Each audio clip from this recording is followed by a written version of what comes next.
On September 8th, 2022, Queen Elizabeth II passed away at Balmoral Castle, Scotland. Her eldest son, Charles, immediately became king, taking the reign name Charles III.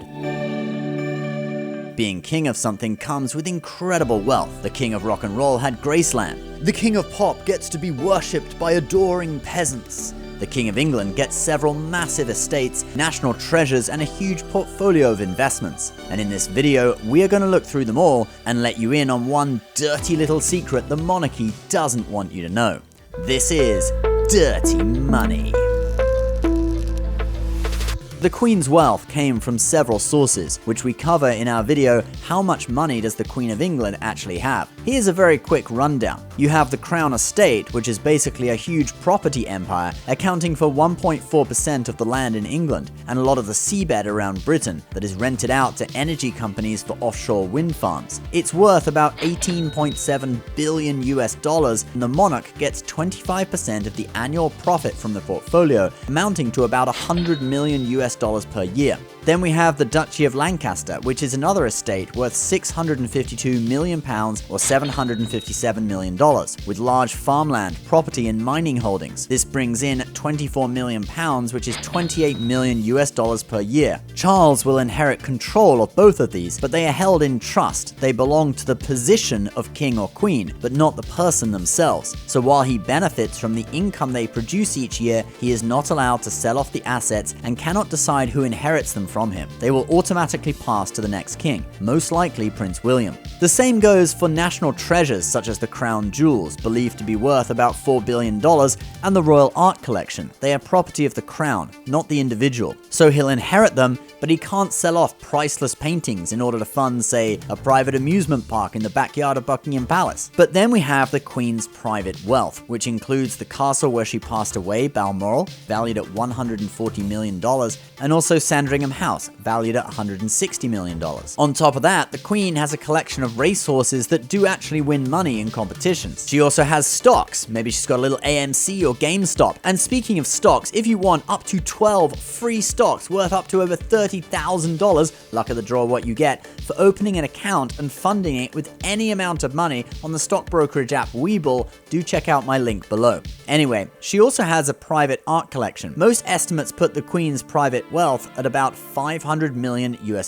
So when we add everything together, Charles inherited about $28 billion worth of property, art, horses, jewels, and castles. But just $500 million of that he has complete control over. The rest is officially owned by the crown, even though he benefits from it. He will pass on his Duchy of Cornwall estate to his son, Prince William, which is a similar deal to the Duchy of Lancaster. It's associated with the position of Prince of Wales, not the person themselves. So William won't be able to sell the assets to, say, buy that helicopter he's always wanted. But that's okay, since he can borrow one from the Royal Air Force anytime there's a bachelor party to go to. Now, the Duchy of Cornwall is worth about £400 million, so close to $500 million, depending on the exchange rate. So he inherits $28 billion and relinquishes about $500 million, leaving him with about $27.5 billion. Not a bad deal. But the real dirty secret is that this inheritance is entirely tax-free. Now, that may be understandable for the Crown Estate, Duchy of Lancaster, and Duchy of Cornwall, since they are property of the Crown anyway, not him. But what about the $500 million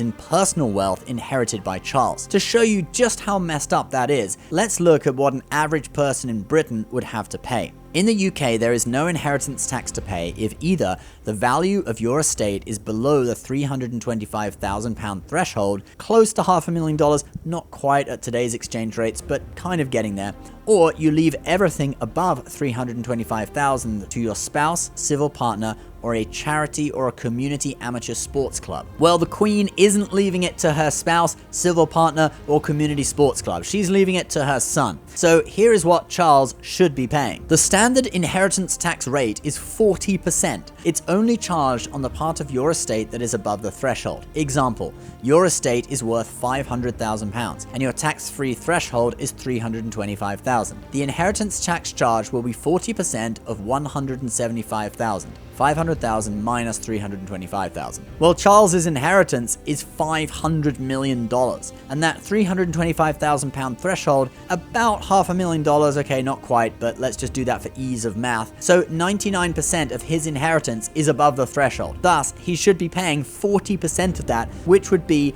$199.8 million US. The reason he does not pay inheritance tax comes from a 1993 deal with the government where the royal family do pay taxes on their income from their estates, but do not pay inheritance tax when wealth is passed from one sovereign to another. The reason is so that royal wealth doesn't get eroded if two monarchs die in quick succession, or historic buildings like Balmoral Castle don't end up being sold to pay for taxes and perhaps even end up in the hands of foreign investors. You can make up your mind whether you think it is fair or not. Leave your comments below. Is this protecting a national institution, or is it dirty money? Please subscribe for new videos every Monday, and we'll see you next week.